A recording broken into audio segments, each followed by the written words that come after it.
Hello friends, മഴയായിട്ട് വെറുതെ വീട്ടിൽ കുത്തിയിരുന്നപ്പോൾ ആലോചിച്ച് എന്നാൽ ഒരു ഈവനിങ് വ്ലോഗ് ആയാലോ എന്ന്. എൻ്റെ ഈ ഒരു 24 മണിക്കൂറിനിടയ്ക്ക് എനിക്ക് കിട്ടുന്നൊരു സെൽഫ് ടൈം എന്ന് പറയുന്നത് ഈ ഒരു വലിയ നീണ്ട കുളിയും ഈ ഒരുക്കമൊക്കെ തന്നെ കേട്ടോ. കണ്ണൊക്കെ എഴുതി പൊട്ടൊക്കെ തൊട്ട് സിന്ദൂരമൊക്കെ ഇട്ട് ഒരുവിധം എല്ലാ വീട്ടമ്മമാരും ഇങ്ങനെയൊക്കെ തന്നെ ആയിരിക്കും. എൻ്റെ അമ്മയും ഇങ്ങനെ തന്നെ. അപ്പോൾ ഇതിനിടയിൽ കൂടി എനിക്ക് എൻ്റെ മോളെ കാണാൻ പറ്റുന്നുണ്ട്. അവൾ അവളുടെ ഫേവറേറ്റ് മാഷ കാർട്ടൂൺ കണ്ടുകൊണ്ടിരിക്കുക. ഇതിട്ട് കൊടുത്തിട്ട് ഞാൻ സാധാരണ കുളിക്കാനൊക്കെ പോകുന്നത്. പിന്നെ കുറച്ച് നേരം ഞങ്ങളുടെ മാത്രം ടൈമാണ്, ഒരു മോം ആൻഡ് ഡോട്ടർ ടൈം. കുറച്ച് നേരം കളിക്കും, കുറച്ച് നേരം പഠിക്കും, അങ്കൻവാടിയിലെ കഥകളൊക്കെ പറഞ്ഞ് കുറേ നേരം അങ്ങനെ അങ്ങ് ഇരിക്കും.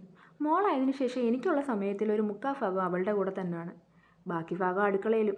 അതിൽ നിന്നൊരു മുക്തി നേടാൻ വേണ്ടിയിട്ടാണ് ഈ ഒരു യൂട്യൂബും തുടങ്ങിയത്. അങ്ങനെ എൻ്റെ ജോലികളൊക്കെ ഏകദേശം തീരാറായി. എല്ലാവർക്കും ഫുഡൊക്കെ കൊടുത്ത് പാത്രങ്ങളൊക്കെ കഴുകി അരി ആട്ടി വെച്ചു. എല്ലാ ജോലികളും കഴിഞ്ഞ് അടുക്കളയൊന്ന് തൂത്ത് വൃത്തിയാക്കിയിട്ട് ഞാൻ